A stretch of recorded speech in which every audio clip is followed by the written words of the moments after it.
Hello बच्चों, चलिए प्रश्न को पढ़ते हैं और समझते हैं। एक त्रिभुज की भुजाएं 3x माइनस 4y बराबर 0, 5x प्लस 12y बराबर 0 और y बराबर 15। इस त्रिभुज का केंद्रक और अंतः केंद्र ज्ञात कीजिए। तो इस प्रश्न में हमें दो चीजें ज्ञात करनी है। ठीक है, एक तो केंद्र ज्ञात करना है और एक हमें अंतः केंद्र ज्ञात करना है। तो हम प्रश्न को हल करने से पहले प्रश्न की मुख्य अवधारणा लिख लेते हैं। ठीक है, मुख्य अवधारणा इस प्रश्न के लिए। ठीक है बच्चों, तो देखो मुख्य अवधारणा में हमें सबसे पहले त्रिभुज का केंद्रक पता होना चाहिए। ठीक है, तो हम दो सूत्र लिखेंगे यहाँ पर, एक तो त्रिभुज का केंद्रक और एक अंतः केंद्र। ठीक है, तो ये लिखा मैंने त्रिभुज का केंद्रक। ठीक है बच्चों, देखो त्रिभुज का केंद्रक क्या होता है बच्चों? त्रिभुज का केंद्रक होता है x1 प्लस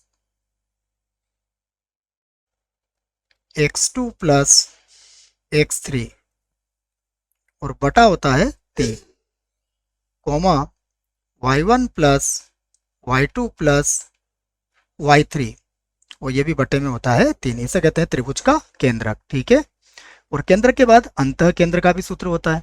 तो यहाँ पर हम लिख लेते हैं दूसरे नंबर पर अंतः केंद्र। ठीक है बच्चों, अंतः केंद्र। अंतः केंद्र का भी सूत्र होता है, यह होता है ax1 by1 cz1 और बटे में होता है a प्लस बी प्लस सी। ठीक है, इसी प्रकार यहाँ होता है ay1 b सॉरी x2 है ना, ये y2 नहीं x2 है, ये फिर से लिख देता हूँ। ठीक है, ये यहाँ पर हम x वाली टर्म लिखेंगे। ठीक है ना, फिर से सही कर लेते हैं इसको। तो ये था बच्चों हमारे पास ax1 bx2 और cx3। ठीक है, और ये बनेगा ay1 by2 और cy3। ठीक है, और बटे में होता है इसके a प्लस बी प्लस सी। तो ये दो सूत्र आपको याद रखना पड़ेंगे इस प्रश्न को हल करने के लिए। ठीक है, अब देखते हैं प्रश्न में हमें क्या दिया है। तो हम लिख लेते हैं प्रश्न में जो दिया है, हमें 3 रेखाएं दी है। ठीक है, तीनों रेखाएं हम लिख लेते हैं। पहली रेखा है हमारी 3x माइनस 4y बराबर 0। दूसरी रेखा है 5x प्लस 12y बराबर 0 और तीसरी रेखा है y बराबर 15। तो हम तीनों को समीकरण 1, समीकरण 2 और समीकरण 3 बना लेते हैं। ठीक है, और अब इन तीनों की सहायता से हम एक त्रिभुज का निर्माण कर सकते हैं। देखो तीनों रेखाओं से हमें क्या मिलेगा? तीनों रेखाओं से हमें एक त्रिभुज मिल जाएगा। ठीक है, तो मैं त्रिभुज यहाँ बना देता हूँ बच्चों। ये मैंने एक त्रिभुज ए बी सी बना दिया। ठीक है, ये हो गया हमारे पास त्रिभुज ए बी और सी। ठीक है, इस रेखा को मैं y बराबर 15 लिख देता हूं। इस रेखा को मैं 3x माइनस 4y लिख देता हूं। 3x माइनस 4y बराबर 0 और ये जो रेखा होगी ये हो जाएगी 5x प्लस 12y बराबर 0। ठीक है, अब हम क्या करेंगे? समीकरण 1 और 2 को पहले हल करेंगे। तो समीकरण 1 और 2 से लिख लेते हैं हम। समीकरण 1 व 2 से देखो समीकरण 1 और 2 दोनों ही मूल बिंदु से गुजरती है। तो 1 और 2 से बिंदु ए के निर्देशांक क्या हो जाएंगे बच्चों? 0 0। तो बिंदु ए के निर्देशांक हो गए हमारे पास 0 0।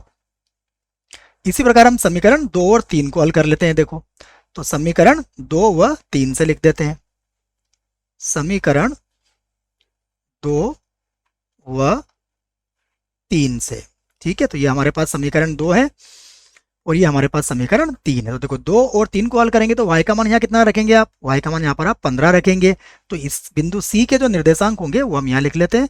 बिंदु C के निर्देशांक हमारे पास आ जाएंगे माइनस का 36 कॉमा 15। ठीक है, तो ये हमारे पास C के निर्देशांक हो जाएंगे माइनस 36 और यहाँ आ जाएगा 15। ठीक है बच्चों, इसी प्रकार हम समीकरण 1 व 3 को भी हल कर लेते हैं। तो इसी प्रकार समीकरण 1 व 3 से देखो 1 और 3 कॉल करोगे तो इसके अंदर आप क्या रखोगे, y का मान 15 रखोगे। y का मान 15 रखोगे तो देखो x का मान कितना आ जाएगा, इसमें 20 आ जाएगा। तो ये बिंदु b के निर्देशांक हमारे पास कितने हो गए, ये हो गया 20 और y का मान कितना हो गया 15। तो ये हमारे पास a, b और c के निर्देशांक आ गए। ठीक है बच्चों, अब हमें क्या करना पड़ेगा, अंतः केंद्र निकालने के लिए हमें भुजाओं की लंबाई भी निकालना पड़ेगी। ठीक है, तो हम सबसे पहले कैसे निकालेंगे, हम सबसे पहले BC की लंबाई निकाल लेते हैं बच्चों। ठीक है, तो अब हम निकालते हैं BC की लंबाई। तो देखो BC किसके बराबर होगा, BC के पहले हम चाहें तो बिंदु A हमारे पास कितना आया था, देखो मैं यहाँ 0 0 लिख देता हूँ जिससे कि हमें यहाँ से हल करना आसान हो जाए हमारे लिए। ठीक है बच्चों, तो यहाँ तीनों ही निर्देशांक हम लोग लिख लेते हैं। ठीक है, तो देखो बिंदु A हमारे पास कितना था 0,0, बिंदु B हमारे पास कितना था 20,15 और बिंदु C हमारे पास आया था -36 और कॉमा है ये 15। ठीक है, अब देखो हम BC निकालेंगे तो ये जो BC होता है बच्चों, इसको हम क्या कहते हैं, स्मॉल a कहते हैं। ठीक है ना, क्योंकि ये एंगल a के सामने वाली भुजा होती है। तो देखो BC निकालेंगे तो कितना आएगा, -36 -20 और इसका होल स्क्वायर, फिर प्लस 15 -15, ये हो जाएगा 0 का होल स्क्वायर। ठीक है बच्चों, अब आप देख लो, दोनों को जोड़ लो आप, तो कितना हो जाएगा ये 56, तो इसका वर्गमूल निकालोगे तो कितना आएगा 56 आ जाएगा। ठीक है, अब BC के बाद हम लोग क्या निकाल लेते हैं, B की लंबाई निकाल लेते हैं। ठीक है ना, B किसके बराबर होता है, B बराबर होता है AC के।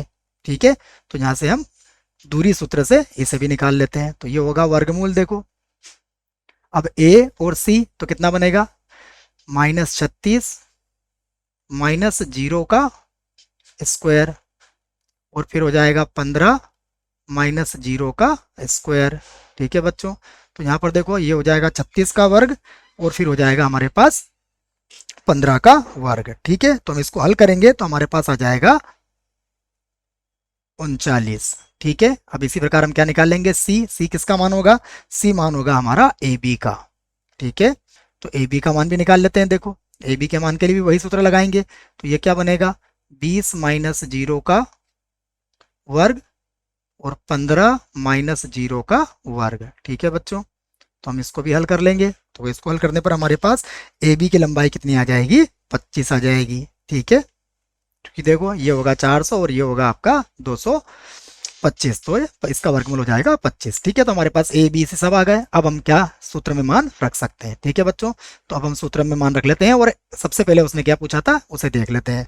तो पहले हमसे पूछा गया है केंद्रक। ठीक है, तो हम सबसे पहले केंद्रक निकाल लेते हैं। तो त्रिभुज ABC का केंद्रक। ठीक है, तो इसके जो केंद्रक के निर्देशांक होंगे वो कितने होंगे, वो सूत्र मैंने लिख दिया है, x1 + x2 + x3 बटा 3। तो x1 हो जाएगा हमारे पास 0, फिर होगा हमारे पास 20 और फिर होगा हमारे पास -36 और बटे में कितना आ जाएगा 3। फिर y1 देखो कितना है, y1 है 0, y2 है हमारे पास 15 और y3 हमारे पास कितना है 15। यहाँ भी बटे में कितना हो जाएगा, बटे में आ जाएगा 3। ठीक है, तो अब देखो यहाँ पर हमारे पास बराबर कितना आ जाएगा, ये हो जाएगा 20, तो ये हो जाएगा -16 और बटे में आ जाएगा 3 और 15 और 15 30 को आप 3 से भाग लगा दोगे तो 10, तो ये हमारा एक उत्तर आ जाएगा। ठीक है बच्चों, तो ये हमारा क्या आया, उत्तर आ गया पहला। अब हम निकालेंगे त्रिभुज ABC का अंतः केंद्र। त्रिभुज ABC का अंतः केंद्र, जिसका भी सूत्र हमने लिख लिया है बच्चों, अंतः केंद्र। ठीक है, तो इसका सूत्र हमने लिख लिया है, सूत्र में इसको हम जमा देंगे। ठीक है, तो देखो सबसे पहले क्या लिखेंगे हम A, तो A का मान है हमारे पास 56। ठीक है, फिर गुणा करेंगे किससे, x1 से, तो x1 कितना है हमारे पास 0। ठीक है, फिर लिखेंगे हम B का मान कितना है हमारे पास 39। ठीक है, और उसके बाद x2 हमारे पास कितना होगा 20 होगा। ठीक है, फिर प्लस C का मान कितना है 25 और x3 हमारे पास कितना होगा -36 होगा। ठीक है, तो ये हमारे पास और बटे में कितना आ जाएगा हमारे पास A + B + C, तो ये होगा 56 और उसके बाद होगा प्लस का 39 और फिर होगा प्लस का 25। ठीक है बच्चों, फिर कॉमा लगा के हम नीचे लिख देता हूँ। कॉमा लगा के अब हम किसका मान लिखेंगे, y के लिए। तो y के लिए मान फिर से लिखेंगे हम, तो ये आएगा 56, फिर हो जाएगा गुणा 0, फिर होगा 39, यहाँ y का मान कितना होगा 15, फिर लिखेंगे 25, और यहाँ y का मान कितना होगा 15, और यहाँ भी बच्चों बटे में कितना आ जाएगा, यहाँ भी बटे में आ जाएगा 56, फिर हो जाएगा 39, और फिर हो जाएगा 25। ठीक है, तो ये हमारा x और y के मान हो गए। अब हम इसको गुणा करके हल कर लेंगे। तो हम यहाँ लिख सकते हैं अंतः केंद्र। तो ये हमारे पास अंतः केंद्र हल करने के बाद आ गया। देखो, जब इसको हल करेंगे तो अंतः केंद्र होगा आपका, x का मान तो हो जाएगा आपके पास -1, और y का मान हो जाएगा आपके पास, ये आ जाएगा हल करने पर 8। ठीक है बच्चों, आशा करता हूँ आपको इस प्रश्न का उत्तर समझ में आया होगा। धन्यवाद।